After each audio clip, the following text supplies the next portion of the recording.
Is there an Irish birthday song? There is now, and it's thanks to me. I put together a song called Happy Birthday from Ireland.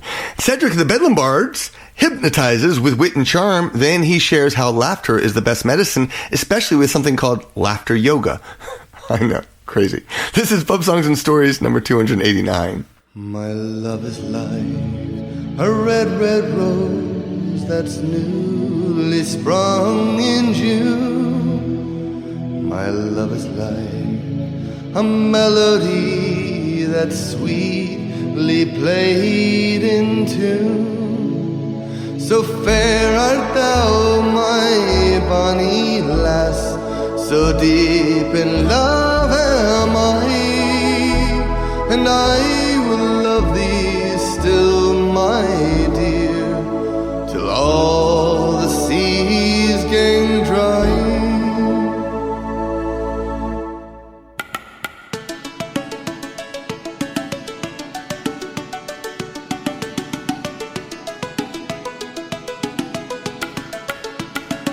All the seas gang dry, my love, and the rocks melt with the sun, and I will love thee still, my dear, while the sands of life shall run.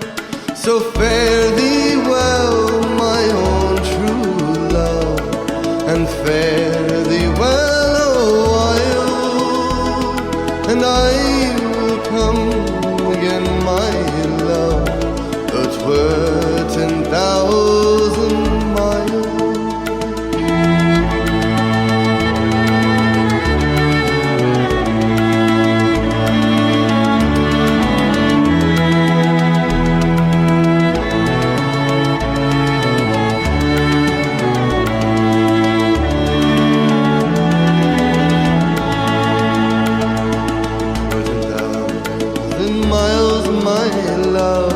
Though 'twere 10,000 miles, I will come again, my love, though 'twere 10,000 miles. So fare thee well, my own true love, and fare thee well a while, and I will come again, my love, though 'twere 10,000 miles. Welcome to Pub Songs and Stories. I am Marc Gunn. I'm a Celtic musician and podcaster living in Atlanta, Georgia. If you're new to the show, please subscribe. You can do that at pubsong.com or send an email to follow@celtfather.net. We kicked off the show with, My Love is Like a Red, Red Rose. So I sang that a cappella on my CD, Soul of a Harper. So you can check out that as well. But just imagine, take away all the music. The music was added by my friend Rimbo, and I released it on The Secret World of Celtic Rock, a compilation CD of Celtic rock from my Irish and Celtic Music Podcast. So again, if you want to hear Soul of a Harper, that is my very first solo CD. It came out 20 years ago, and you can listen to it on Bandcamp for free. And you can also find it over on, you don't have to actually be subscribed or anything. Unlike Spotify, Amazon Music, and other places, you might have to actually subscribe to something. But on Bandcamp, you can listen to it for free. And then you can go vote for it over on your favorite song on the album over on Patreon. There's a link to both of those things in the show notes. And of course, if you become a patron, hint, hint, hint, hint, you can get a free copy of the CD, Soul of a Harper. So that's part of it, my gift to you for joining Patreon. So go sign up, please. Plastic Free July, that's what we're in right now. It's a global movement that helps people be part of the solution to plastic pollution, so we can have cleaner streets, oceans, and beautiful communities. It's pretty easy. The idea is to refuse single-use plastics. Things like plastic bags. You go to the grocery store, things that are only used one time. Like most of my CDs, when you buy them, they are, look, some of you still do the CD thing. I heard you. Thank you. You're there for me. Thank you. Some of them still have plastic, and that's because they were printed, years ago. But most of all my new CDs, stop it. I heard you do it again. You have CDs. You have CDs? What was I saying? I don't even remember anymore. The new ones don't have plastic on them because I'm trying to be better for the environment. So hopefully it helps. If you want to join me on a Celtic Invasion vacation, every year I take a small group of Celtic music fans on the relaxing adventure of a lifetime. We get to know the region through its culture, history, and legends, and in September we're invading Scotland's whisky distilleries in between hiking through the country. It's going to be fantastic, and I hope you will join us, not just with an auditory and visual adventure with podcasts and videos, but you can find that over at CelticInvasion.com. But come join me. Sign up while the space is available. There's only like 1 or 2 spots. Top 2 spots is what I can say. But if there's only one, that's fine too. So now it's time for my favorites of the Celtic Top 20. Every week I ask the Irish and Celtic Music Podcast fans to vote for your favorite songs on the podcast. The votes are compiled at the end of the year to create the Celtic Top 20, your pick of the best music of the year. And I gotta say, there's a lot of great music. I put on an album called Celtic on the Inside, Best of the Irish and Celtic Music Podcast 2023. You can get that CD over in my store as well, but it's fantastic because you'll hear if you listen to the episode. You can listen to the episode for, again for free over at CelticMusicPodcast.com, but go get the album too. It's a great way to preserve the music, or you can support the artist because that is the number one way. Support the artist. Here's another favorite from my recent episodes, in particular 659, No Place Like Home. It is Melanie Gruben with Water Charges songs based on a true event. It's from her album Like a Tide Upon the Land, and she'll tell you all about it through the song. Here's Melanie Gruben.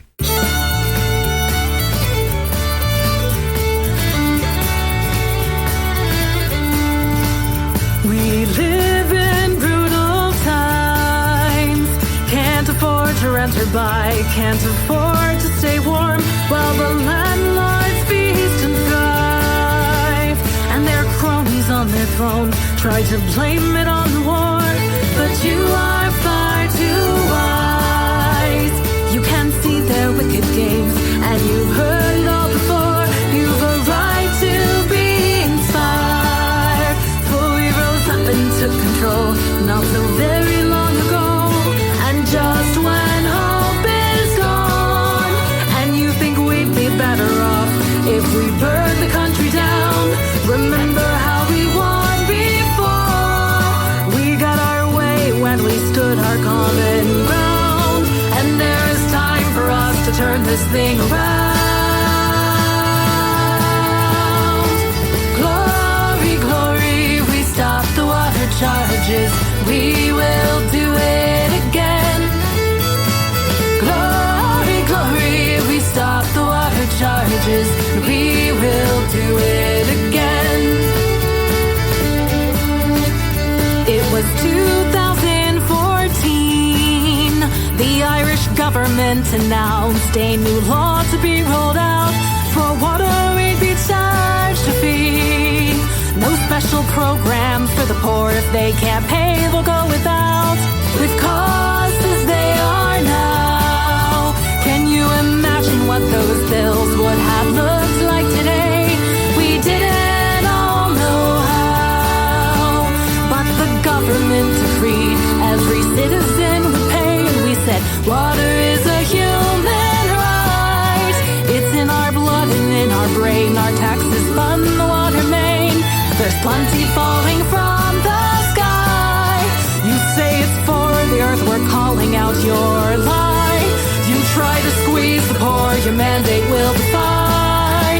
We're on an island, for fuck's sake, we won't run dry. Glory, glory, we stop the water charges, we will do it again. Glory, glory, we stop the water charges, we will do it again. The Irish people would not obey. The working class, I'll raise our fists. The women led us to resist. We said, we won't pay, no way. We won't pay. The population that complied was below 50%. So then there came the threats. They that will take you into court. No water till you pay your debts. It was echoed by the press. We launched a leafleting campaign, all their tactics to address. 200,000 mobilized. The protest gave us strength and hope, but this called for a greater scope. The tip-off networks kept us wise. We blocked the trucks from putting water meters in. When guards showed up, we stood together once again. 3 million non-paying Irish people made us win.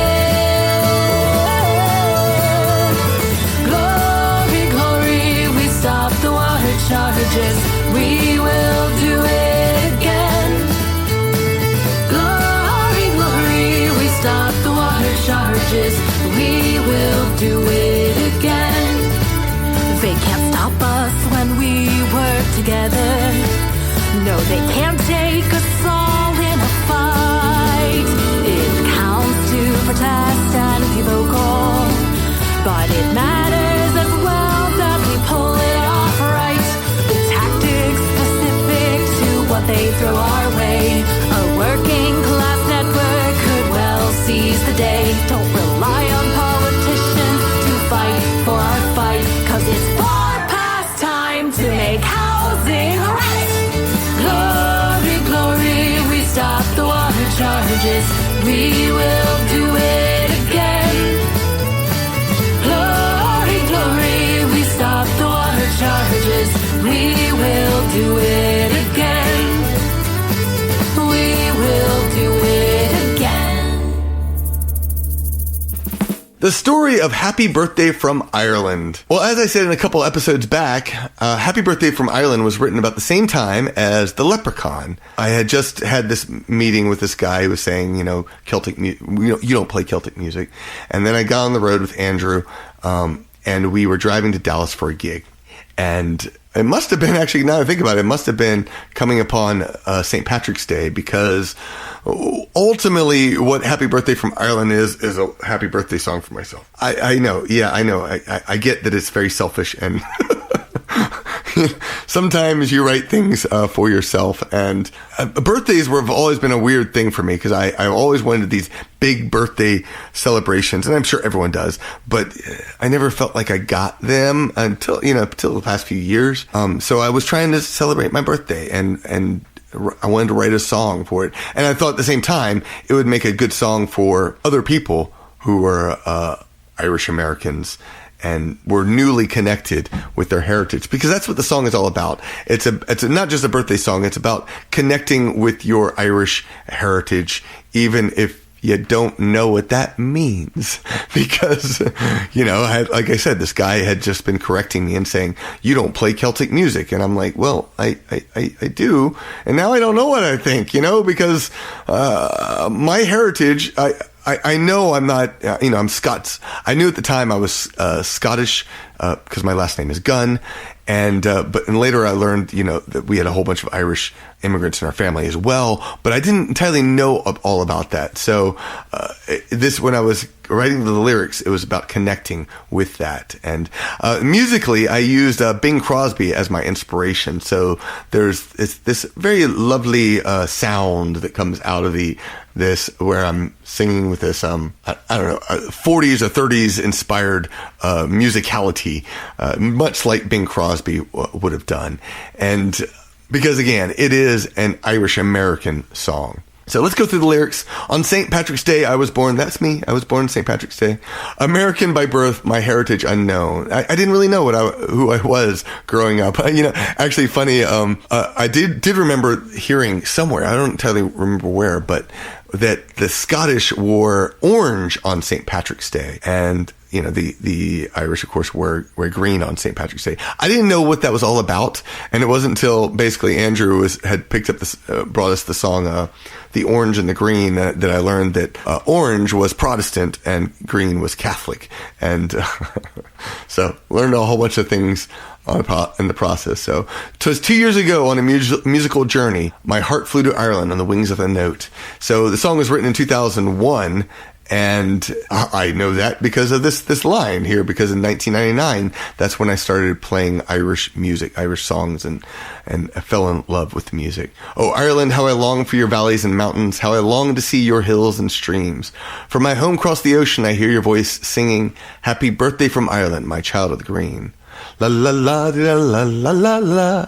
Happy birthday from Ireland, my child of the green. My doll played the tunes on squeezebox and fiddle, and the songs they were tuned to the harp in my soul. St. Paddy, you never told me that I was Irish till I heard your voice singing, bringing me home. So my dad was I guess he played fiddle a little bit, and had a little bit of a squeeze box, but not a whole lot. His main instrument when I was growing up was the banjo. That's what I most associate with my dad. But he was the one who had bought a couple auto harps, and I ended up stealing from him when I first started playing. My first auto harps were ones that I had borrowed from him. I went off to college with one, and I didn't do anything with it until like 98.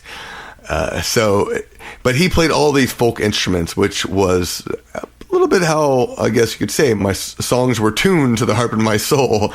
He took me to a lot of folk sessions, and so there wasn't as much, I don't remember as much Irish or Scottish songs, except for when we went to Grandfather Mountain Highland Games. I don't have no clue when, but we had gone, and it really stuck out in my head. And he had a recording of Brian Bowers, who sang The Scotsman, so that brought some of that Celtic heritage home with me. I know, irrelevant for this, but St. Paddy never told me I was Irish. And this is where I didn't realize that I had Irish heritage. All of a sudden it clicked not long ago, sad to say, when I was thinking of family members. I think we have an O'Reilly in our family, and there's on both sides. O'Rear is another one. So there were some Irish in there. And my mom had made a comment actually once that her mom tried to hide the fact that they had Irish heritage, and that was because the Irish were so poorly treated at the turn of the 20th century. And so I think for the longest time, even in 40s and even probably into the 50s, she didn't recognize or say anything much about their Irish heritage. But through a little research, we found out definitely we have Irish. So we are Scots-Irish. Till I heard your voice singing, bringing me home. Now 2 years have passed, and Ireland sings with me, in every song that flows from my voice and harp. But I see your eyes smiling and your arms wide open from the way your children open their hearts and their hearts. Eyes smiling is, of course, inspired by when Irish eyes are smiling. The harp, of course, I play the auto harp, which is my instrument of choice, and I found that the songs did flow from me, especially when I got into Irish. Before I started playing Celtic music, Irish songs in particular, I never felt like I had a voice that I liked. My old rock band, I was like, and I think that might be a usual thing for rock, for new recording musicians, that you hear your voice and you're like, But for me, definitely when I started singing Irish music, all of a sudden things clicked musically and instrumentally, everything. So, and the last line, by the way your children open their hearts and their hearts, there were a lot of people over the years who celebrated their Celtic heritage with us. And that was because we were singing these songs and it made them feel connected to their culture. So I did actually rewrite this song a couple years ago, actually 3 years ago it looks like. I did some fine tuning at the beginning of this year, but a few changes. On St. Patrick's Day, I heard the call. 'Twas the rhythmic beat of 1,000 years, like a green linnet's song on a musical journey. My heart flew to Ireland on the wings of the note. One of the reasons I started changing this is because I wanted to write a song that I was not, again, just a selfish me song. Eventually I'll record this, but I wanted to capture that a little bit better. I also changed my dad played the tunes on banjo and fiddle, and that was because my dad played banjo, and it seemed more honest and appropriate. The songs that were tuned to the harp in my soul, but it was through the music that I was reborn when I heard your voice singing, bringing me home. Now the years have passed, and Ireland sings with me, and every song that flows from my voice and harp. I guess the ending, it looks like it's all the same. But I loved how this song, I love the song. It's beautiful. It's going to be a little less, the next version will be a little bit less schmaltzy, with the Bing Crosby inspiration and a little bit more true to myself, I think. So in the meantime, here is Happy Birthday from Ireland from my CD, Soul of a Harper.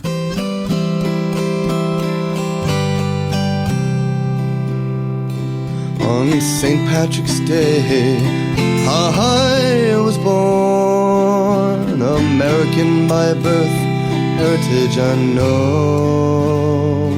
'Twas 2 years ago, on a musical journey, my heart flew to Ireland on the wings of a note. Oh, Ireland, how I long for your valleys and mountains, how I long to see your hills and streams. From my home across the ocean, I hear a voice singing, happy birthday from Ireland, my child of the green.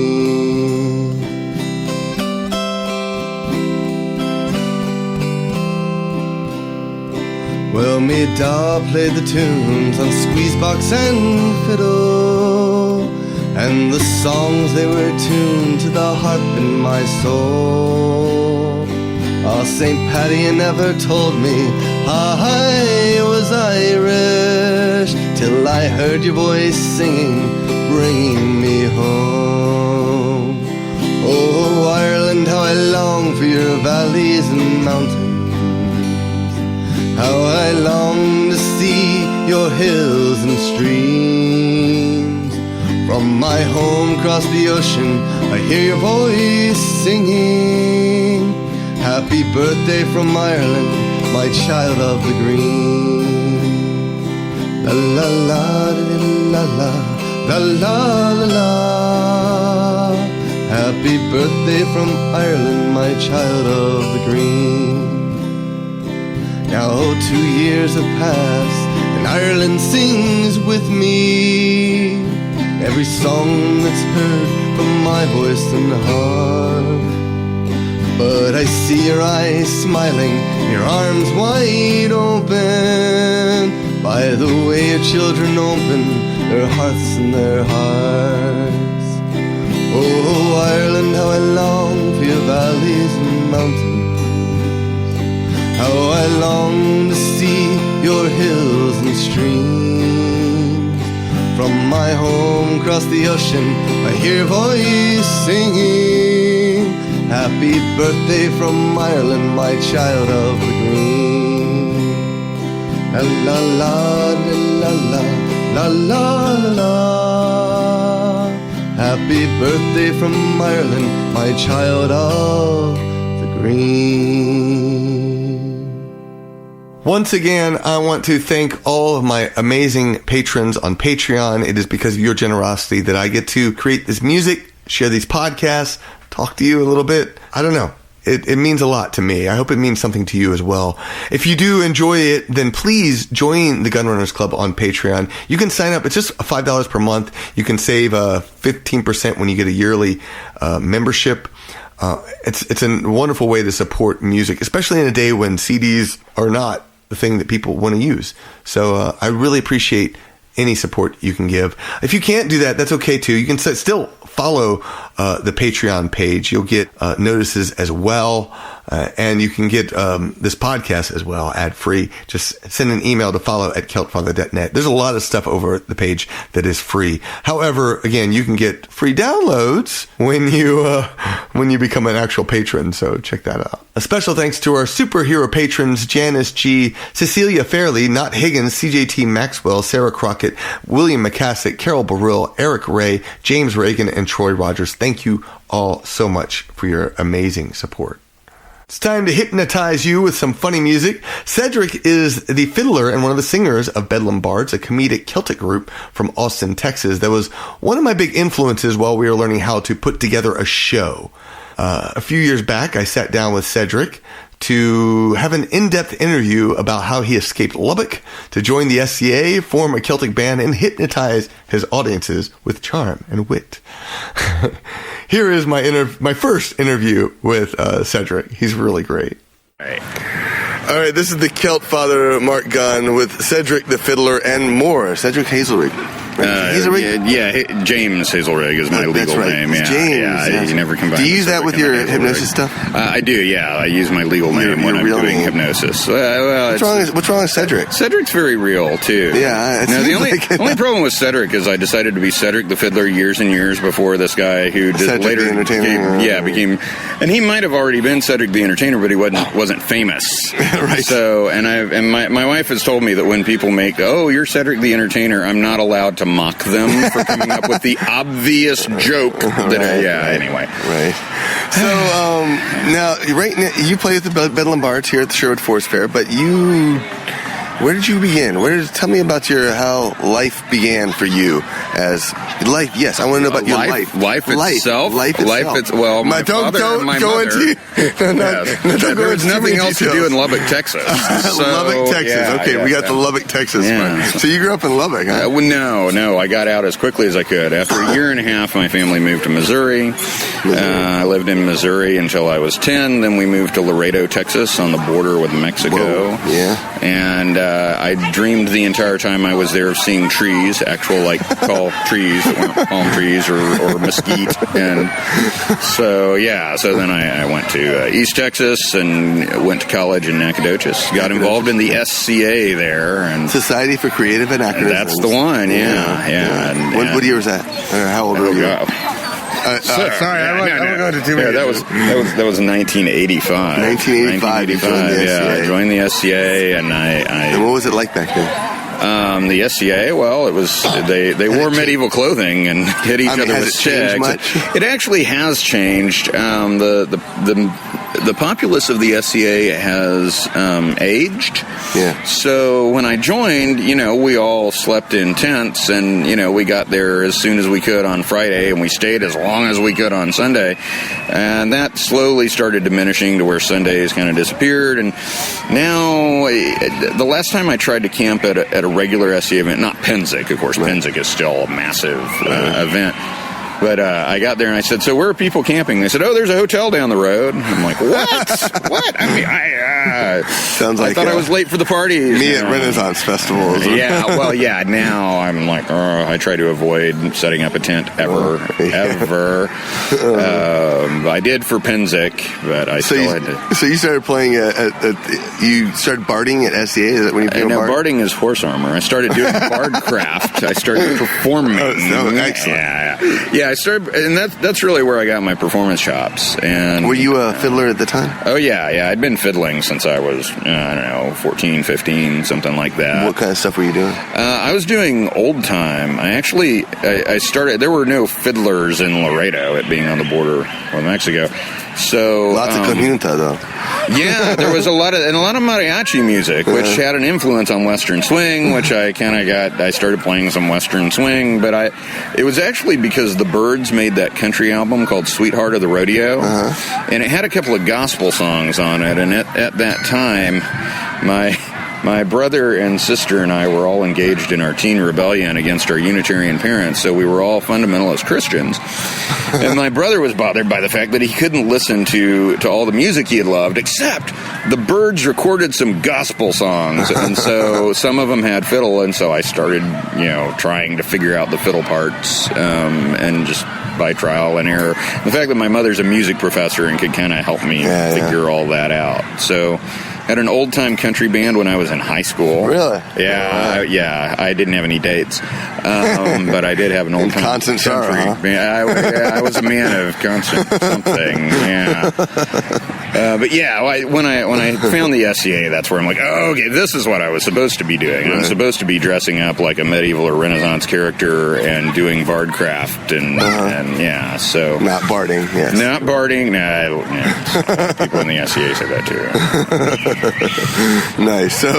So you got started playing the fiddle there. Were you writing songs or just learning your chops? I was more writing poems and telling stories. I wrote a few folk songs. Did you you say stories? Have you always been an incredible storyteller? Because how did it get started? My dad told stories all the time, and he told stories that his mother had told him, and so when I was a kid, I just heard them all. And it was really when I got into the SCA that I had a venue to do it. And one thing, we're here at a Ren Fair, and I'm praising the SCA, but that's okay. The SCA is one of the few places you can tell stories to grown-ups and call it storytelling. Everywhere else, I mean, if I put up a sign that said story hour here at the fair, everybody would bring their kids, right? That's a fascinating point. Yeah, and it's the same thing out in general public. At library, storytelling, bring the kids. And that's great and all, but adult storytelling just doesn't quite sell it. Yeah, I don't want to hear that. No. Although I did tell some of those. It was the one about the king making the cow his concubine and all of that stuff back in the SCA. And that could work there. And of course, that's where I learned a bunch of dirty songs that I now sing at Renaissance festivals. Right. And it wasn't really until after I had quit doing the SCA for the most part, although I still stop by occasionally. I love them to death. And I was driving back from Oklahoma Renaissance Festival, and it's a really long drive, and I had nothing to do, and I started writing a filk of the hero of Canton, Jane, the man they call Jane, and I realized that the secret to writing songs is I was supposed to write them about Firefly. I know you know what that's like. Oh, yeah. Yes, yeah. And of course, that led to writing one about my cat. I don't know who writes songs about their cat. I don't know.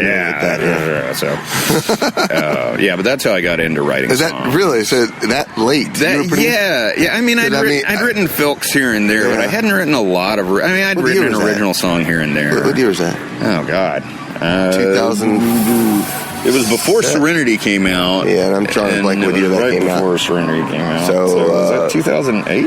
Yeah, 6, 5, 7 or 8. Yeah, somewhere in there. Boy, I'm a bad brown coat. I don't know the year. But it was a while back. I'd played around with writing a few songs, but that's really that's true. As I think about it, I hadn't. Yeah. I mean, you had a couple. I know you had your album Cedric's Overmode.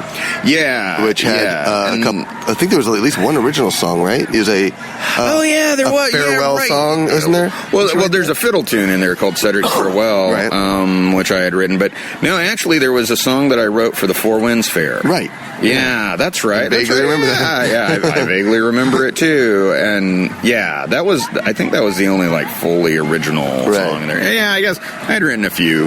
Yeah. It was a slow start. And you learned your bass pretty much by filking, right? Yeah.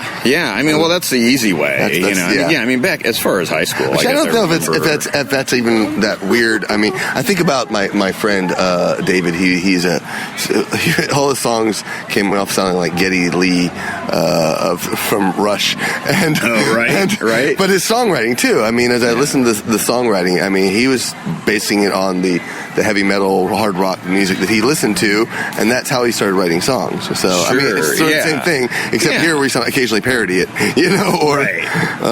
Right. Yeah. Well, I mean, it's easier if you're writing new lyrics to an existing melody, So I was doing that as far back as high school. Doing some of that. Now, I of course first met you in '99. When did the Bedlam Bards start? We started officially, I think, '98. We hadn't been around that long. And you were doing a good show, I felt, in my amateur state. Thank you, yeah. Well, you were right. You're very perceptive. No, I guess it was entertaining, is what I mean, is that a lot of what I learned from y'all was the interaction, how to interact. And you just were very entertaining together. I mean, but how did you learn to put on a show? I mean... a lot of that, like I said, in the SCA, I kind of developed that, skill, and 13 years before that, you've been working on it. I'd been working at being able to perform in front of a crowd and really play the crowd and interact with them. And then I also, what year was it? Well, I started teaching college when I was working on my master's, so that was like '89, and teaching a class is like putting on a show. Yeah. Gene Simmons was a school teacher before he was a rock star. Yeah. And in an interview, he actually said it's very similar. You're getting up in front of a bunch of people and you're working with a group, except that they pay attention when you're a rock star. And then actually when Hawk and I teamed up. When did you meet Hawk? When did I meet Hawk? I met Hawk. I met Hawk because of Four Winds. So it was right before Four Winds started, which was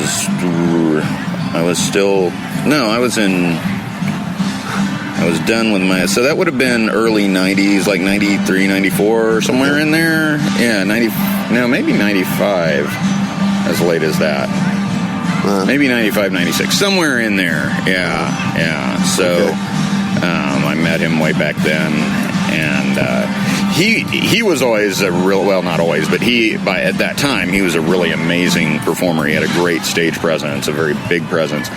And when we teamed up, he started kind of toning it down to give me a little bit more, focus, because we didn't want to just, he's the front man and I was behind. But I remember he went off to Washington one summer, because he goes up there every year and plays fairs, and he came back and he said, you know what, I realize I've been toning it down, and you have a choice. You can step it up, or you're just going to be blown away and nobody's even going to notice you. And I said, oh, really? And so he created a monster and regrets it to this day. No, don't regret it. But yeah, I mean, that's when I said, okay, fine, I'm going to get out there. And so we don't have a front man. We have two competing front men, both trying to steal the focus of the show from each other. I'm seeing a blackboard with keeping score. We'll make jokes. Like, if I'll look out at the audience and see that most of them are sitting on my side, I'll say, it's been scientifically proven that the more charismatic performer will have more people sitting on their side of the stage. And I did that one time, and a couple people got up and moved off the side. Thanks, wonderful. But yeah, we have a lot of fun. Yeah, I remember. I remember Hawk saw you guys first, because I didn't get to play every weekend of that fair when you and Andrew of the Bedlam Bards, when you guys were out there. And so he came back and told me there's this other pair of bards there, and their name is really long, and it starts with a B, and it means really huge or really marked by great size. And I said, oh, Brobdingnagian? Masters in English. The one person who... The only person who actually knew the word. Right. Yeah. Exactly. We've introduced an entire new culture to... Did you hear that we were ripped off by Big Bang Theory too? No. They did a Brobdingnagian had a desk that Sheldon got in his office, and he says, it's very Brobdingnagian, and someone says, say it 3 times fast. Nice. We had it on our website. So someone obviously ripped that off. Very, very cute. Very cute. That's, yeah. It was highly amusing, though. One of my hypnosis instructors is named Richard Nongard, Dr. Richard Nongard, which is only one syllable away from the character they kept talking about in Parks and Recreation, my life coach, Dr. Richard Nygard. And when I saw that, I just about fell over. I couldn't believe it. I'm like, yep, there it is. All right. So, 99, you start playing at the Excalibur Fantasy Fair. Yeah. And then you were doing Hawkwood, I think, at the time. And Hawkwood came around kind of more or less at the same time. We had teamed up at Hawkwood. I was actually supposed to be there to play for belly dancers, but the night before the fair started, that troupe of belly dancers was informed that they didn't have a contract. That the fair was having to renege on it because they didn't have enough money to pay them. But I was already there, and so waiting in line to get in the front gate, I ran into Hawk, whom I had jammed with before at Four Winds, and I'm like, and I had negotiated to have a few of my own shows, I guess. Well, it was for the next weekend. I negotiated with them to get my own shows and to get myself paid a little bit. Right. It was like $25 a day. It was, or maybe a weekend. Might have been $25 a weekend. Man. Yeah, I know. Ooh, we're in the money now. But yeah, so it was just kind of accidental that he and I teamed up. I would just go to his sets and he would go to my sets, and we had separate tip jars, and sometimes we had back-to-back sets, so it was like a longer set, so we would just switch which tip jar was in the front. And then we discovered people would put $1 in each tip jar, so we were making more money. Yeah, I know. Dang, I never thought about that. You and Andrew can do that next weekend. Yes, right? Yeah. Yes. for the inevitable reunion tour. See who gets in more money. I like that. Yeah. No, it wasn't about that. It was about we combined at the end. Well, yeah, obviously, but the idea is that for the audience. Right, well, yeah. It's like right Twix, left Twix, you know? Right. Yeah, that's there nice. you go. That's nice.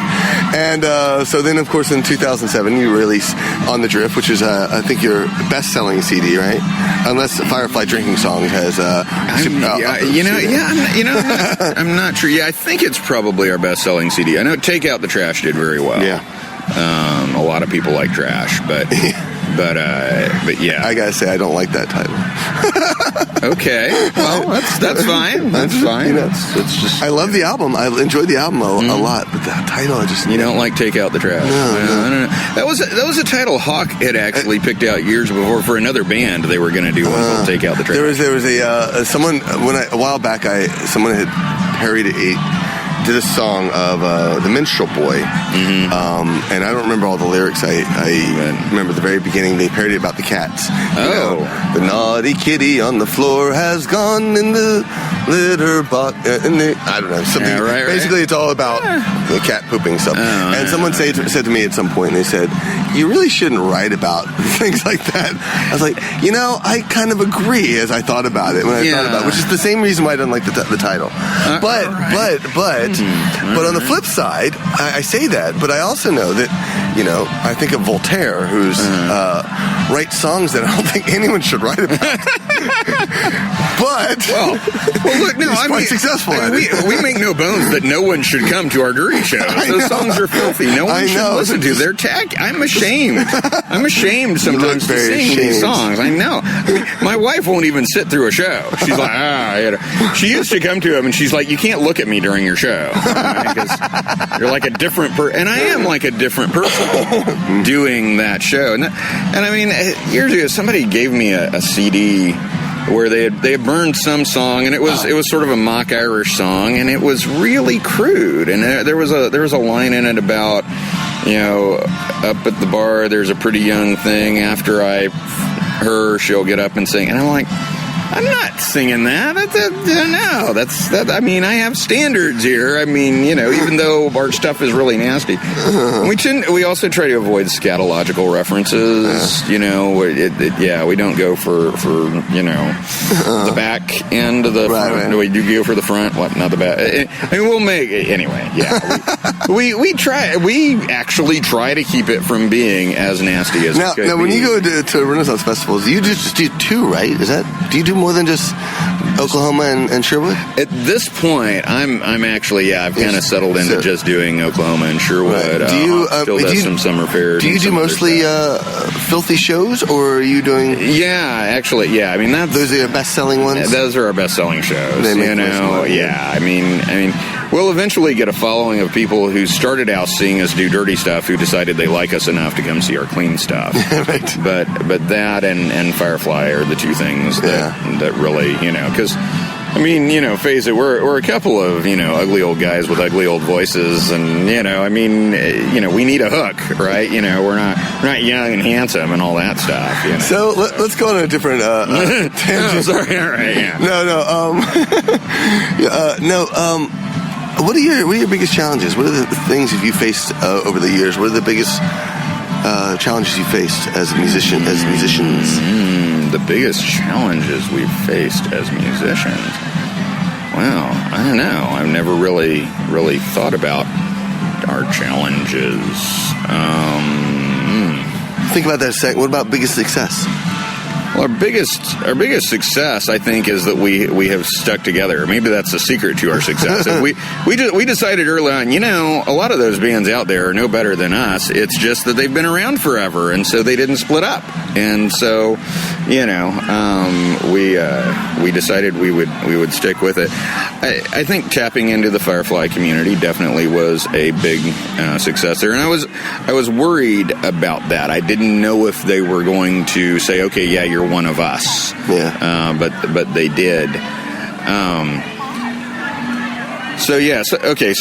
One challenge is fair owners being nervous about the idea that we're going to do dirty songs and telling us, oh no, you can't do those here. We want to be a family show because families have so much expendable income.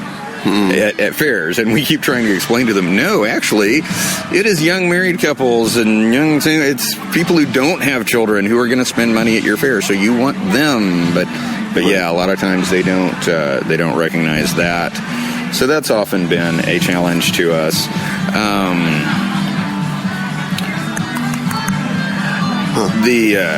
The other challenge, this is something that's changed a lot, and you can even hear in the background, I imagine, on this podcast, you can hear some really awesome musicians who are loudly amplified. Yeah. And I remember the first time I saw somebody carting around a tiny little amplifier and a microphone at Hawkwood, and I thought, you can't do that. What are you doing? Learn to project like the rest of us, you know? I mean, and I remember you went through that process. Yeah. I remember at first you were much quieter, and I mean, now, bam, you got pipes, you know, you put out so much energy and fervor, and yet somewhere along the line, someone decided it was okay for Renaissance Festival bands to be amplified, and I'm not 100% against it. And in fact, we have to use it now at some of our shows, and so that's a challenge, to me. And the other biggest challenge, this is funny, has been getting. See, I knew there would be challenges. This is just a chance to complain, isn't it? Bitch, bitch, bitch. So yeah, the other biggest challenge has been getting fair management to trust us when we say things like, you should give us an hour-long time slot to do the dirty show. It's not going to fit in a half hour. And they act like, oh, this is a giant favor they're giving us. And I'm like, no, we're telling you how to use us best because you're paying us. Right. And the other one is, and unfortunately Sherwood doesn't seem to have much problem with this, but convincing fair owners that audiences need to be able to sit in the shade. Yeah. And I cannot tell you how many times we were doing a fair. I'm not going to say which fair, but we were doing a fair, and we got there, and it's middle of summer. The sun is pounding down on the stage. It was like the anvil of God, pounding on the stage, pounding on all the seats. Fortunately, they did have seats. They were hay bales, but they were seats. Right. And this fair also is a sign of how little clue they have. Those people aren't managing a fair anymore, by the way, so they won't get offended here. They got upset once at me, but anyway. They had a stage manager. It's very, very interesting. Very diligent young woman. And actually, never having been there, Hawk had played that fair before, but me never having been there, I found that stage before we started. And I was hanging out at a booth right across from it. About 15 minutes till our show, a young lady comes over, and she, are you Cedric from the Bedlam Bards? Yes. And she said, I'm your stage manager for this stage. Where's Hawk? I said, I don't know. But your show is in 15 minutes. I said, I know. But where's Hawk? I said, I don't know. But you're on stage in 15 minutes. I said, he'll be here. But he's not here. And I'm like, there's 15 minutes. That's not a very big fair. He will be here. So anyway, we got there, and we stood up in the sun on the Anvil of God stage, and two people sat down in the sun to listen to us, right? You know, and we did the best we could. Well, our stage manager was saying, is there anything else you need? Anything else you need? So I figured out the first weekend what I had to do was say, I forgot to get water. And that way she'd disappear for most of the show. But at the end of that first weekend, I said, what we really need is some shade over the audience. A shade, I got it. You'll have shade. All right. So we get there the next week. There is an easy up on the stage. Not over the seating on the stage. The first guy gets up, he's like, oh my gosh, I love this. I don't have to stand in the sun. And he plays to two people. We get over there, and I grab two patrons, and Hawk and I each grab a corner, and we move the easy up over the hay bales, and we stand in the sun and play to a full crowd under the easy up. And the other performer's like, oh, and I'm like, yes. So we actually, with newer festivals, lay it out in the contract that our audience will be shaded and seated. If they are not, we will charge more. And we write it'll be $100 more per weekend if our audience does not have shade. It'll be another $100 more if they do not have a place to sit.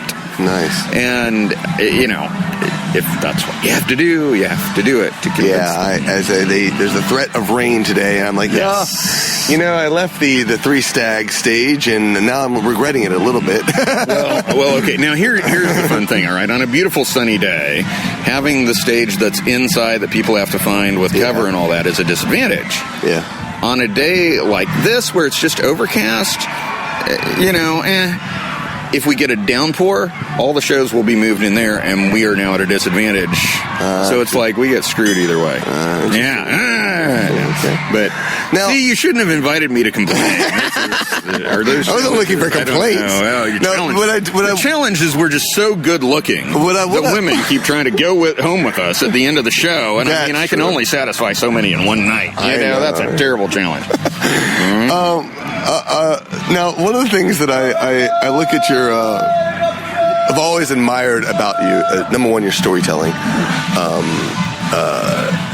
aside from the music, of course, but is number one, the storytelling, and number one, you are also a hypnotist. It was 2 number ones. I like that. Number 2. I am so number one that there's no number 2. There's no number 2, actually. Is your ability to sell, to be to get people to tip, to get people to buy stuff, which is a challenge, for most musicians.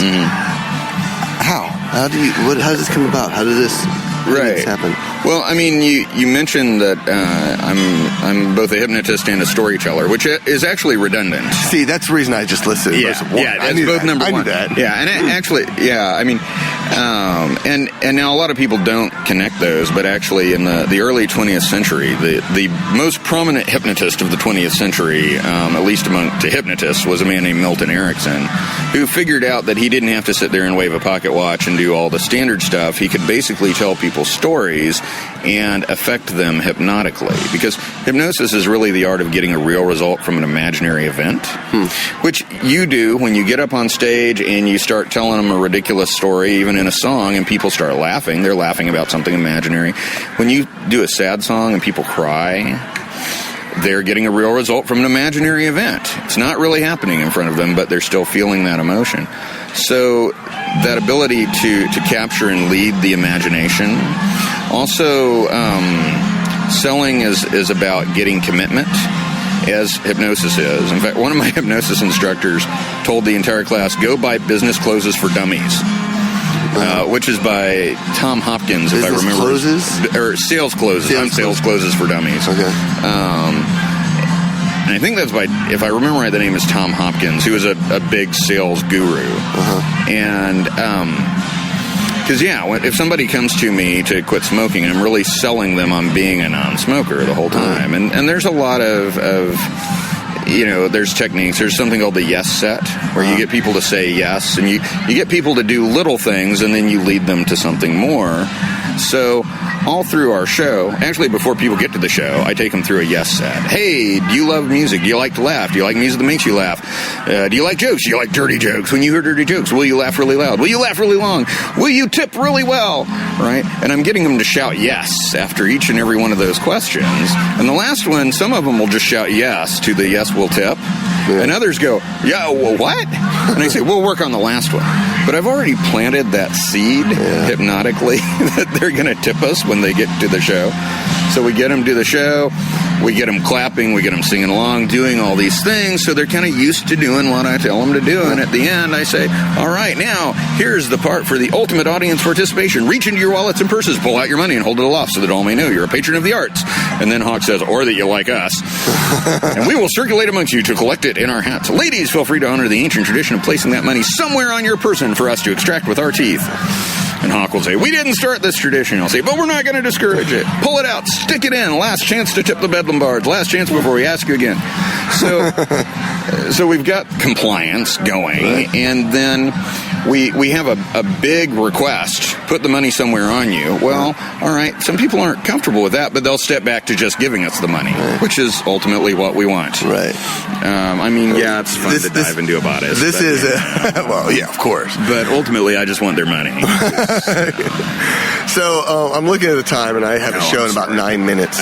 So if it's okay with you, I'd like to talk some more. Yeah. But maybe next weekend or something, we'll get together and talk a little bit about the Harmony Hypnosis, which is your other company, and some of the other stuff we were talking about earlier today. Sure. Laughter yoga. In the meantime, now that we have a good look at Bedlam Bards and history and such, where can we find Bedlam Bards? Bedlambards.com. It's Whoa. very easy, yeah. Or if you go to CD Baby, you can actually spell that other than BobbyNoggyandBards.com. Yeah, it is. Yeah, well, we spell it BED Bed, LAMB Lamb, right, and ARDS, which is apparently someplace in Ireland, right? That's what I'm told. So, yeah, Bedlam Bards. All right, Cedric. Thanks so much once again. As always, I love talking to you. Well, thank you. I love talking awesome. with You take it easy. All right, take care.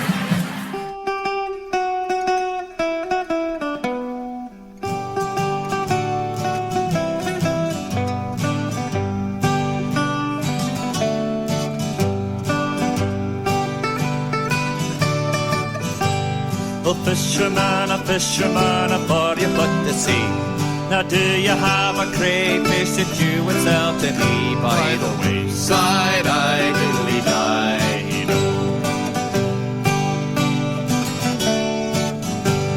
Oh yes, sir, now that indeed I do. I've got a little crayfish I gladly sell to you. By the wayside, I diddly die.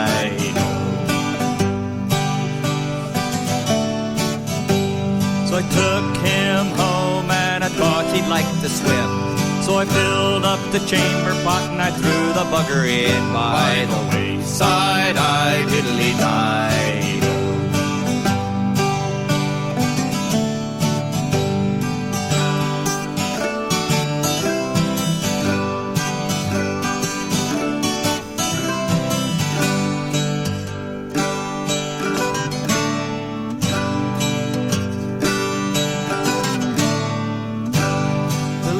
Last night, sure I thought I'd have a fit, but my dear wife got up to take wash her face. By the wayside, I diddly died.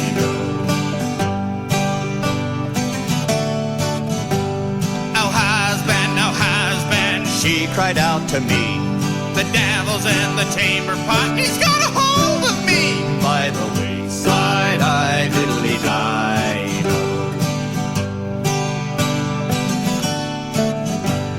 Oh children, grab the looking glass.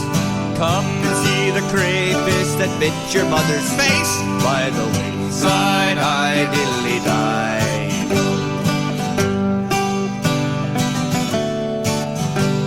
Oh children, oh did you hear the grunt?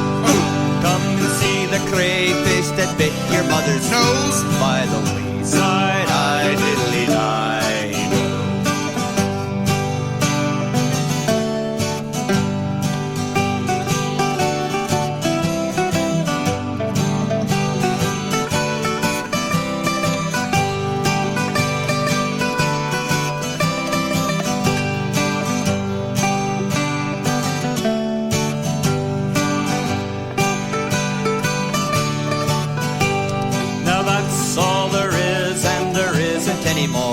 I've an apple in me pocket and you can have the core. By the wayside, I diddly died.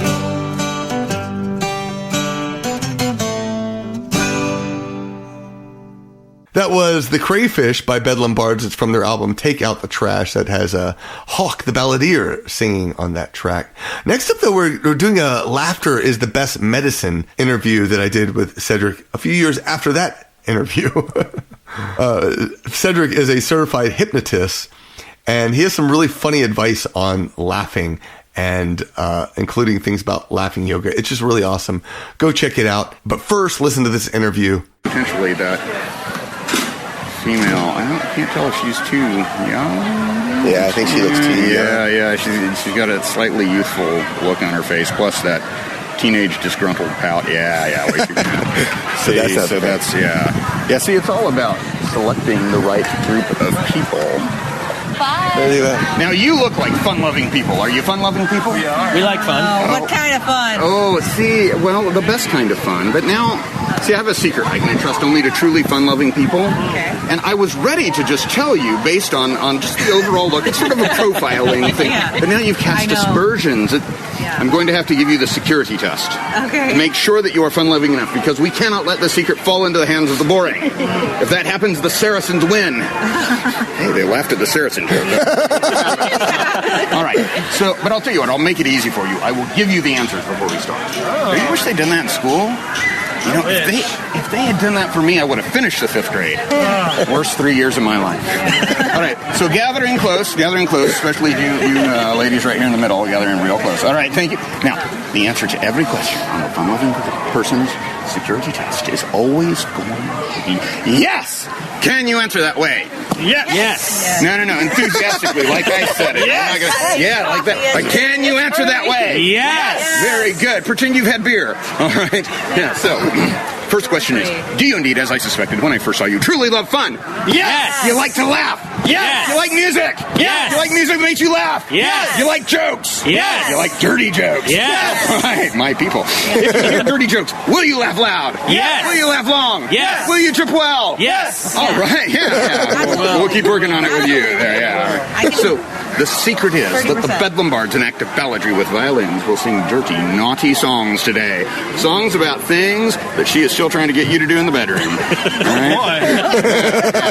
I don't mean dishes and laundry.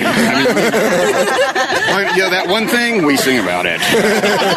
Bondage, discipline, sex with chickens. Whoa. It is, yeah. It is. Yes. Wild. Yes. All right. Yes, that joke was foul. Yes. All right. So, this is a front row pass to the shows your mother warned you about. They will happen at the Three Stags Pub, which if you look through the forest, you won't really see because there's stuff in the way. But it's right over there. Okay. In fact, if you look as far as you can, you'll see that tan building with the dark archways. Right. You have no idea the power of the dark archways. But in there is where the infamous 12:30 Dirty and the 3:30 Dirty happen every day. Guess when they are? 12:30 and 3:30. Very good. Yeah, we used to do the 3:30 at 2:45. Nobody made it. We used to only do one dirty show a day. But you know why we do 2 dirty shows a day now? We found out women like to come more than once. Don't look so surprised, sir. It's true. Yeah, So, this is a front row pass. With this, you and your friends may sit in the front row, as long as you get there when there's still room in the front row. So get there early to get a seat. Not a good seat, to get any seat. Get there early, get a beer, make sure you're fortified. It's a 45-minute show, which means we last much longer than most men. Yeah. I used to say twice as long as most men, and women were like, so it's a 10-minute show? What? 2-minute show. All right. Yeah. Very good. I am so sorry about that, you know. Have you tried thinking about baseball? Right, baseball. I was talking with musicians earlier, and we were talking about, having music when you're, in flagrante delicto. That means and one of the musicians, I'm not going to reveal who it was, but it was Vince Conway, said, the problem with that is I get distracted listening to the music. That's a musician. One of the others said, I've got this amazing playlist with all the right rhythms. I'm like, at my age, really, I just need a ringtone. Hello! So anyway, this is a front row pass. I want to give it to the one who clearly stands out as the leader. The one who is... I'm excellent at spotting leadership qualities, so the one who really I can count on to get everybody there. Yeah. Right? Great. All right. Thank you. 12:30 and 3:30. 12:30 and 3:30. Totally different songs at each show. Yeah. We know more than half an hour of dirty songs. That's amazing. We're like professionals. Yeah, cool. Awesome. All right. Thank you, sir. Thank you. Yes. We do it this way here. What is your name, my lady? My name is Vanessa. Vanessa, that's correct. Yes. So Vanessa. That's correct. Vanessa, you have such a beautiful smile. Aww. But I beg you, smile not over much at night, lest the birds begin their singing and your ants their labors, each thinking your smile is the dawn. I will try not to. See, you don't get your hand kissed often, do you? No, what am I supposed to do? No. Well, here's the thing. No, see, a hand kiss, it's not about the hand and it's not about the lips, Vanessa. It's the about eye the eye. I should have known. There you go. Now you do that. Okay. Now you do right that. where Yeah. he did it. So it's Hey, I kissed my own hand, all right? Yeah. All right, very well then. awesome. Before we part ways, I wish to give you the Bedlam Bards guarantee. If you come to the show and you do not laugh so hard that you pee in your pants, we will pee in your pants for you. All right. Deal. I'm going to hold you. Don't hold me while I do that, please. And that is Cedric, the fiddler of the Bedlam Bards, rocking it. Let me grab some water before we talk. I don't know about you, but I'm busting up laughing. So this is Marc Gunn, the Celt Father, and I was, last week we had an awesome interview with Cedric. Hopefully you got to listen to it. If you didn't, I'll have a link in the show notes. But it was just totally awesome. He was talking about like music, life, and all the good stuff of how he came to be who he is and doing what he is. But one of the things that we did not touch on was that's for sure. And also he's also a licensed certified. I don't know how that works. So he's a certified hypnotist, and he has a company called Harmony Hypnosis, and we're gonna talk about some of that. And I did want to, before we get straight into to talk about the Harmony Hypnosis, I wanted to find out about other tips and suggestions, that things that you do that are just like that. They're just so amazing. But to market and promote yourself at fairs and such. I noticed, like you, for instance, you have little cards with your show times. I do, yeah, show cards. When did you start doing that? We started doing that. God, when? We started doing it at the Oklahoma Fair many years ago, because we had our show at the Black Boar Pub, and anybody who's been to OKRF knows that you have to go into the great big castle, go all the way to the back of the Great Hall, and go in through this little tiny door that nobody even notices into this awesome modern pub. And that's where we were doing our dirty show. And so if we didn't tell people about it, nobody was going to make it there. And actually, I'll be honest, there were times when I would notice hot chicks at the fair, and I'd think, wow, I really want them to come to our show. And so I would go up and invite them specifically, and I thought, wow, And so for a while, I would have them shout the show times back to me, which kind of worked. It made them say it, and when you say something, you're going to remember it more. But I started printing up show cards with the times and the location and all of that. Awesome. So so we could. It makes it a lot easier to invite people. Yeah. And I tell them it's a front row pass, right? Because you want people to sit in the front row. That's true. I like that too. I didn't think about that, but that's very awesome. They say you can't do comedy across a gap, and we used to have this problem at King Richard's Fair. We had a pretty nice big venue, relatively big for what we do. And people would want to sit in the back like it was church. So what we started doing is Hawk would start in on a joke or a story or a song or something, and I would go up to people near the back, and I'd look and say, oh, party of 5, we have your room right here up at the front. Come with me. And I would just sit there like a maitre d' and reseat them near the front. Yeah. And that totally works until the first person says no. Once one person has said no, you're shot. You have no more authority. You can't get anybody. Did you ever try starting the show from the back side of the church of the church? A lot of things in the back row of a church. You let them all sit down in the back, and then you go, all right, now we start our show back here. We haven't ever tried that. That's a really good one. I've occasionally been tempted. When you get the people who sit down with their back to the stage so they can eat, it's like, seriously? I mean, there's picnic tables. What do you do about that? Do you ever call them on it? But it doesn't do a lot of good. Now, over at the Three Stags, where we do our dirty show, I actually make an announcement at the beginning that Alamo Drafthouse rules apply. And people who live in Texas know the Alamo Drafthouse, and they know they are incredibly strict about talking during the show and all that. So I tell them all seats face toward the front. If you're here to have a conversation, go outside. If you're here to have a beer, be sure to tip the wait staff, get some food before the show, because it's a little bit longer than most. Yes, we're longer than most. And then I deputize them all as ushers. I say, if someone is speaking next to you and having a prolonged conversation and it's disrupting, then you are hereby deputized to turn to them and say, ush, ush, ush, because you're an usher. Or, I hope you can say this on a podcast, but it's, the adult pub, I say, or you can turn to them, smile very politely, and say, could you either shut up or get out? Yeah. So that helps some to discourage that. But the sitting down with your back, it just... I last weekend I had someone, and I just wasn't in the mood for it. You know? Yeah. So I was like, you can either, turn around or leave. Right. And I mean, I totally get. But it also threw off my rhythm a little bit for the show. So because I'm like, I hate doing that. But yeah, it's so tough because it's not good. We used to have a lovely lady that we referred to as our bouncer, and she would of course jump up and down at some point to bounce. It was very very entertaining. But she was this very tough as nails redhead, and a mother of 4, so she didn't take anything. Right. So yeah, when we would be doing a show and there'd be a group of people talking, she'd just walk over to them and pretty much say what I just said a minute ago, very politely, but tell them you gotta either shut up or get out of here. Yeah. Now she has a booth. Damn it! I hate it when people get respectable. I know it. Any other tips that you would suggest for promoting shows or promoting your music in general?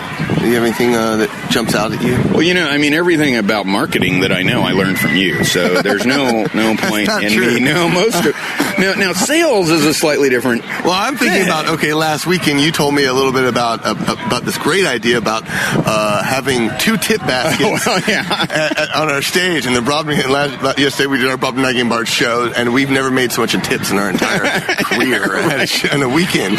It is weird. How could I don't do that anymore? We should really. You should. Wow, I don't know. We have kind of worked out in certain songs when we do verses that aren't on the recordings, so we'll actually do a thing right in the middle of the show talking about how, hey, this is on the recording, but you can get that recording at the end of the show. Yeah. So we kind of get to plant the seed a little bit earlier. So gosh, is that one. Let's go on to harmony hypnosis. When did you first get into hypnosis, and how did that come about? Well, that's a funny question. My mother used hypnosis to control the pain of childbirth. Oh, really? Yeah. Interesting. Which, it's a really great story. It gives me a lot of bragging rights. It really didn't get me into hypnosis, except that I heard the story many times when I was a child. Right. So when I saw hypnosis in cartoons, I knew that wasn't what it really was. It is. You just stare deep into my eyes. Right, yeah. Whatever you want me to do, Cedric, yes. Yes, it works like that. Yeah, the eyes are now spinning in a spiral, yeah. But no, I knew it was something real and something that actually worked. And so, man, it's a... That question, there's always so many different things, because I studied literature, and I started figuring out things about how the stories you tell yourself change who you are, and I wrestled a lot with depression and low self-esteem when I was in high school and college. And I eventually had to start figuring out how to change my thoughts. And that kind of led me over to getting really interested in hypnosis and how that works. And but it was really like 2006, I guess, around 2006 that I got really interested in it. I said, this is something I really want to pursue. And I went and got formal training, and I've never stopped learning about it since. Yeah. I opened my practice in 2008 and then relocated it in 2011 when my first office burned down. How do you fix that with hypnosis? A lot of the things I'd learned did apply. Yeah. They did apply because I reframed. I gave a new meaning to what had just happened. All the stuff I lost, I realized was tuition for things I learned. I learned I didn't have to have all the stuff around me. That everything that really mattered to the business was there inside my head. Right. And then the other amazing thing was when the word got out, because other hypnotists around the world, we all get together online and we know each other. And of course, the news of a big fire in Bastrop got out, and people said, "Hey, doesn't James, that's what they call me, live over there in Bastrop?" And so people asked, and I said, "Yeah, my office just burned down."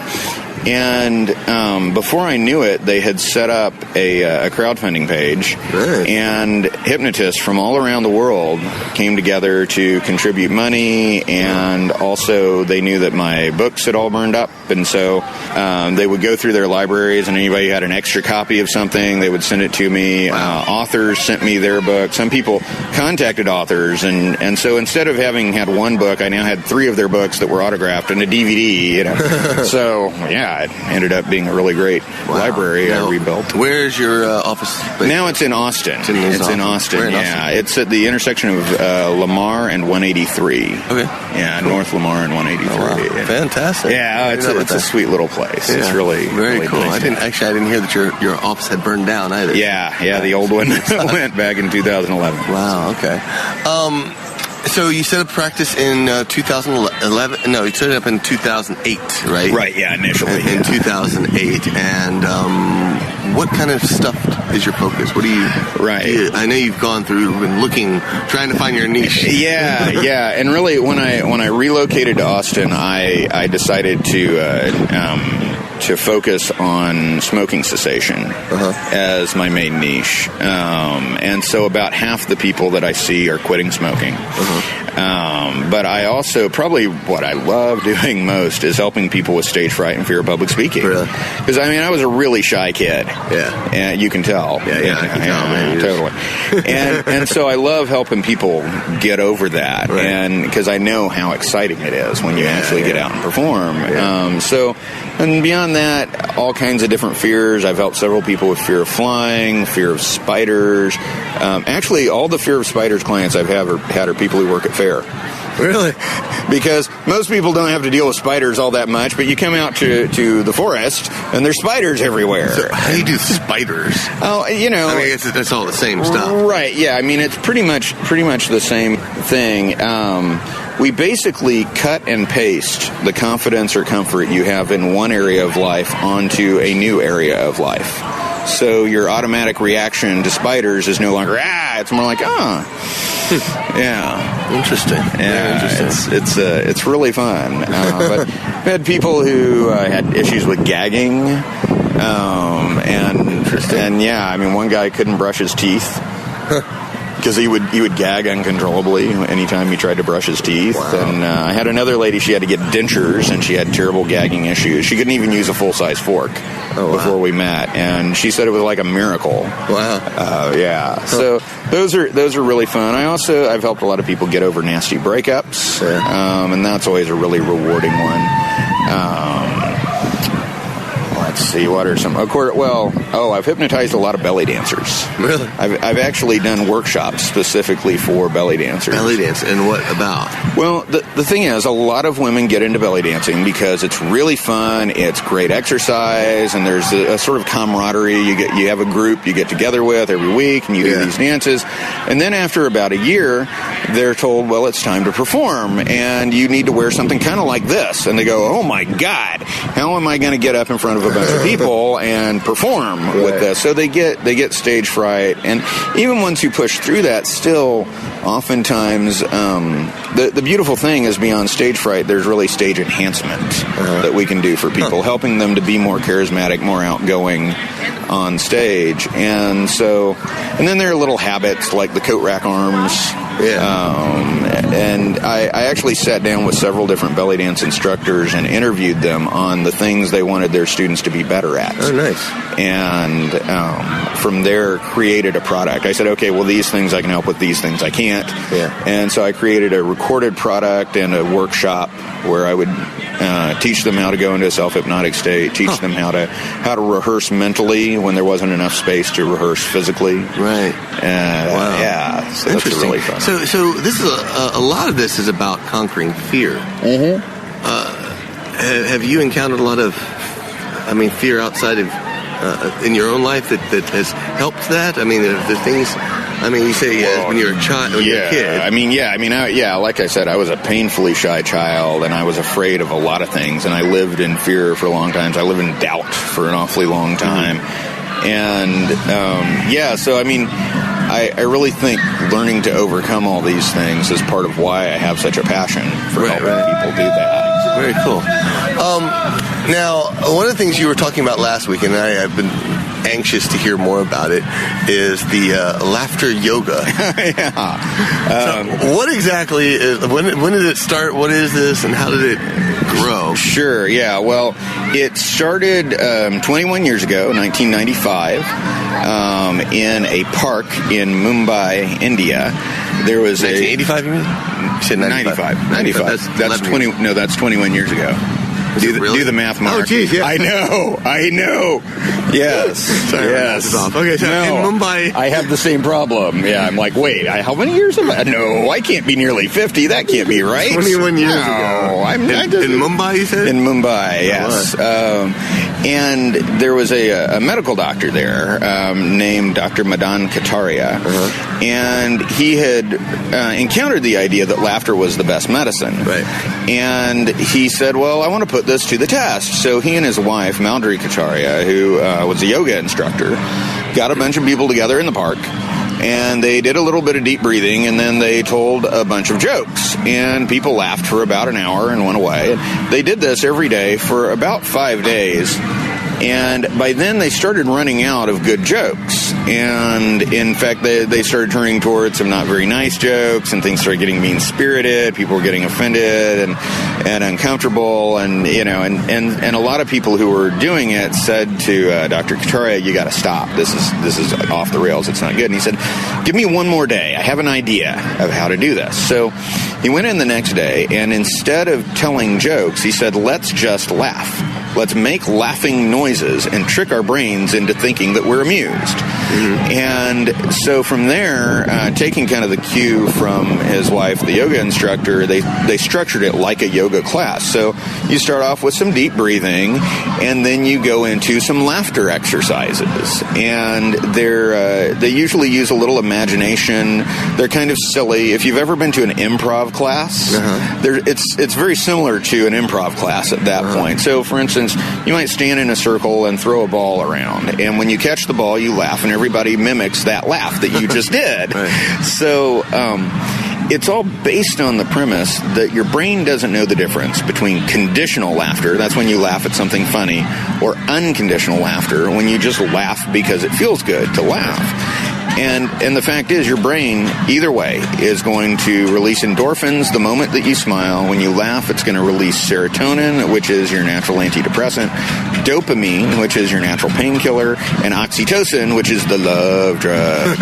And it's the one you get when you are engaged in hugging or any kind of bonding exercise. Mothers holding their children feel it. Our dogs get a burst of oxytocin. Right.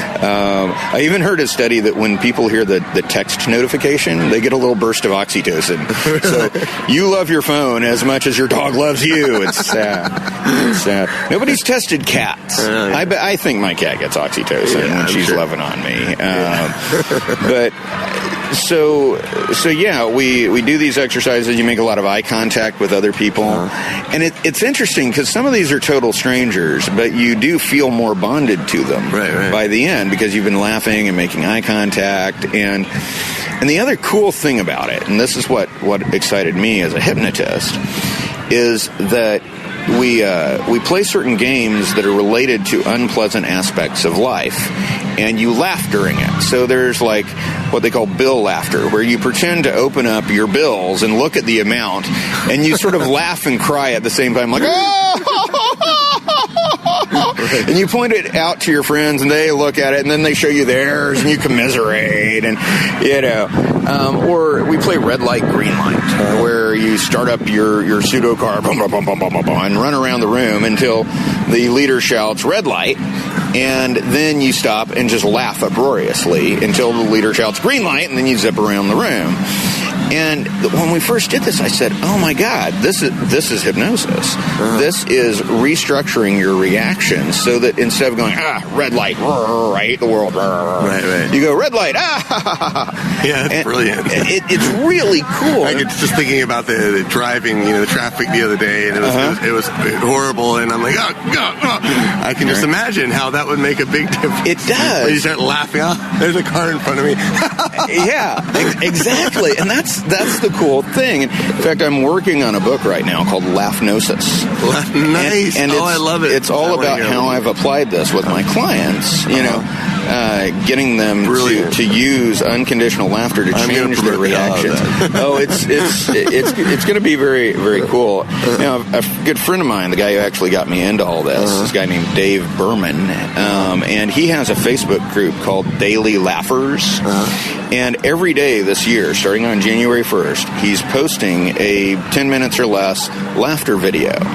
Nice. And he Let me get a link to that too. yeah, totally. It is really cool. So he's promoting this idea of laughing daily, even just for a few minutes. Yeah. It totally changes your mood. It changes how you feel about everything. Interesting. Yeah, so check that out. And he's doing Skype with laughers from all around the world.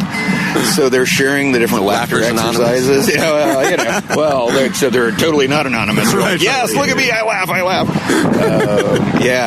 So it's very cool. It's a movement. And Dr. Kataria's vision is world peace through laughter. Yeah. And I don't know if he'll ever really get that, but it's a nice idea. It's a great idea. Yeah. So there are laughter clubs, by the way, all over the place. And you have some here in Austin as well.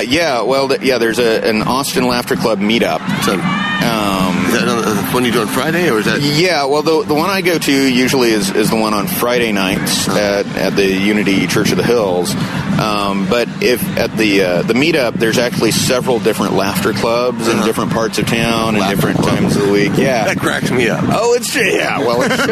It should. It's just, oh my gosh, it's so much fun, and you just let yourself go and have a good time. And at the end, we do what's called laughter meditation, where you just lie down or sit in a circle or whatever and just laugh, and there's no game or anything. And at that point, the laughter is laughing you. Right. And it's this amazing thing, and I'll tell a story. Now, I don't know if this is a typical laughter yoga experience, but this is what happened for me. I was actually leading a class. I'm a substitute leader for the one on Friday nights. And we're all lying there on our backs laughing, and you can kind of feel it through the floor, which is a neat part. And there's this one guy, and he's this big, tall guy, and he's like what is it? He's not not bounty hunter, that's not quite the term, but the dude who serves papers and all that. He's got a really serious job, and he's a big, tough guy, and he just laughs like you wouldn't believe.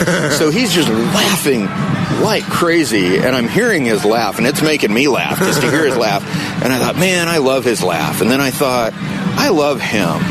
And then I thought, I love everyone in this room. And I know it's the oxytocin speaking, right? But I'm like, wow, it's so cool. And so then we left, and we do a little grounding meditation too, where it's silent or actually kind of a guided meditation. Right. And I often do that because I'm a hypnotist, and it's pretty much the same thing. And so then afterwards I left, and I needed to get a bite to eat, so I went to get a bite to eat, and I was alone in the restaurant. I mean, I have nobody at my table. There's a bunch of other people, and I hear somebody laugh at another table, and I started laughing with them because I heard them laughing, and I'm like, oh, wow. And I'm just kind of keeping it quiet, but I'm laughing there alone. And then I realized in that moment, I love everyone in this restaurant. And I'm like, and I'm sure my pupils must have been just like huge. I'm like, I love everyone. And I swear there were no external chemicals involved. This was all internal oxytocin. Right. So then I got in my car and I started thinking about laughter exercises, and I started laughing. And I drove for like a good 10, 20 minutes laughing like crazy. And I actually was thinking to myself, am I safe to drive? But I was just laughing. My body was laughing, and I'm like, I don't know. Well, all right, well, let's stay alert. I'll let my body laugh, and I'm going to stay alert. And then I thought, I probably drive better when I'm laughing anyway. But I realized I was stoned. I was stoned on oxytocin, and it was just a glorious experience. I'm sorry, Hazelrig. I hate to pull you over, but you're driving crazy. Officer, I can't help it. I'm cracking up. I want to see that. There's one for Saturday Night Live. Might actually be funny. That would be funny. People would laugh at it. But now that ability to laugh, because I love humor. I love making people laugh, and I'm all down with that.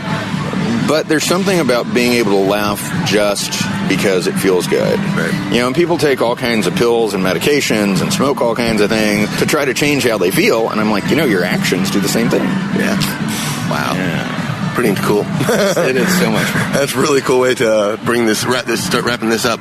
Let me find out a little bit more now. So you are here in Austin. If people want to find you, you have a website, right?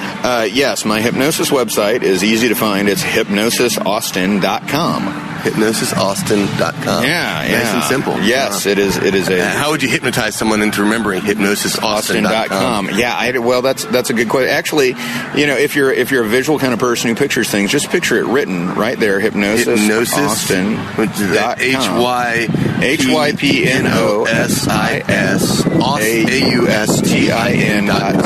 AUSTIN.com. Yeah. Now, if you're a really physical kind of person, you could actually just imagine there's a keyboard in front of you, imagine typing it out right now. If you're an auditory person, you could just say it to yourself: Hypnosis Austin, Hypnosis Austin, Hypnosis Austin, Hypnosis Austin, and just visualize yourself right now. Imagine how great you feel having gone to Hypnosis Austin and gotten those wonderful results. No longer afraid to give speeches or to talk at a meeting at work.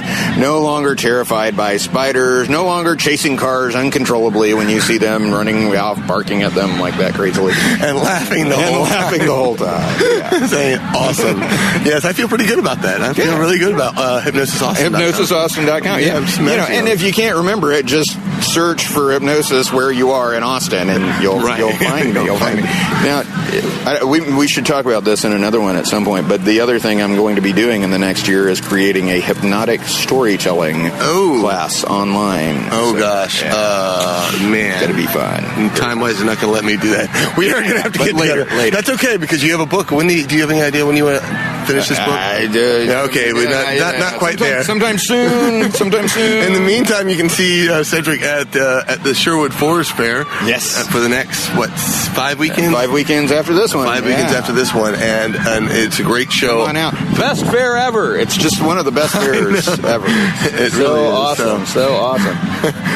All right, we're going to finish up. If you enjoy this podcast, of course, go subscribe at keltfather.com, and you can always check out Bedlam Bards at bedlambards.com, and that's about it. I will talk to you later. Go like this thing on iTunes as well. Talk to you later, Slancha. Thanks, Mike. Let me tell you a story that happened to me one day while I was down at Yore by the sea. Sun, it was bright and the day it was warm. Says I climbed Pinewood and knew me no harm. Well, I went in and asked for a bottle of stout. Said the barkeep to me, all the beer is sold out. Try whiskey, try patty, and yes and no what. Says I try cider, I heard that it's good. Oh never, oh never, oh never again. If I live to be 100 or 110. Fell to the ground and I couldn't get up. Had a drinking a quart of that Johnny Jump Up. Well, after leaving the dirt, I went back to the yard, where I bumped into Brophy, the big civic guard. Come here to me, lad, don't you know I'm the law? So I up with me fists and I shattered his jaw. He fell to the ground with his knees doubled up. But it wasn't I'd hit him, it was a Johnny Jump Up. Next thing I saw down in Yore by the sea was a cripple on crutches, and he said to me, I'm feared for my life, I'll be hit by a cart.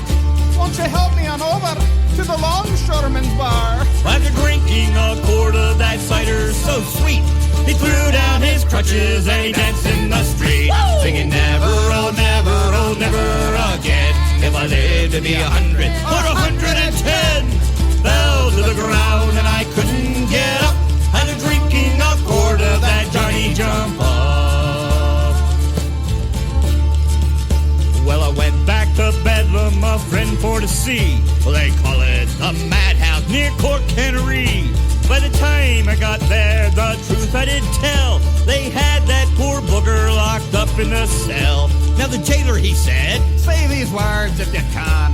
Around the rugged rocks, the ragged rascal ran. Now tell him I'm not crazy, tell him I'm not mad.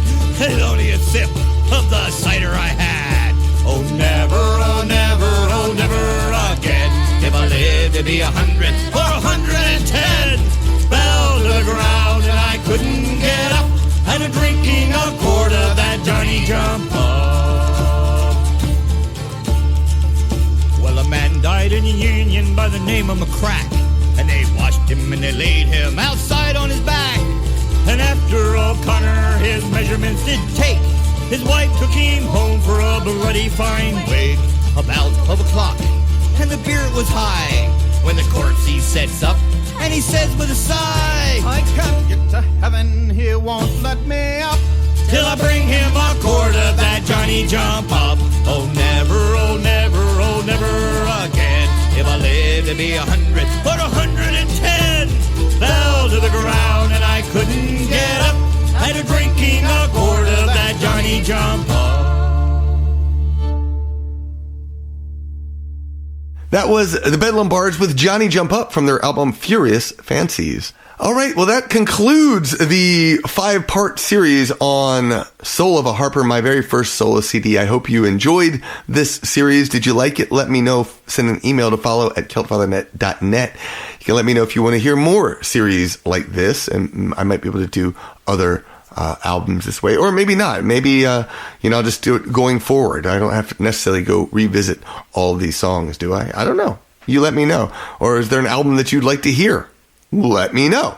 Another thing that you can fill me in on. Hopefully, I will be back as of recording in May. I don't have a next series planned. So we're going to just hold off while I try to figure out what I'm doing next. In the meantime, thank you so much for listening and have a wonderful time. Probably next up is going to be a live show, another concert. So stay tuned for that. I'll talk to you soon. Sláinte. Thank you for listening to Pub Songs and Stories. This episode was edited by Mitchell Peterson. You can follow and listen to the show on my Patreon or wherever you find podcasts. Sign up to my mailing list to learn more about songs featured in this podcast and discover where I'm performing. Remember, reduce, reuse, recycle, and think about how you can make a positive impact on climate change. Have fun and sing along at pubsong.com.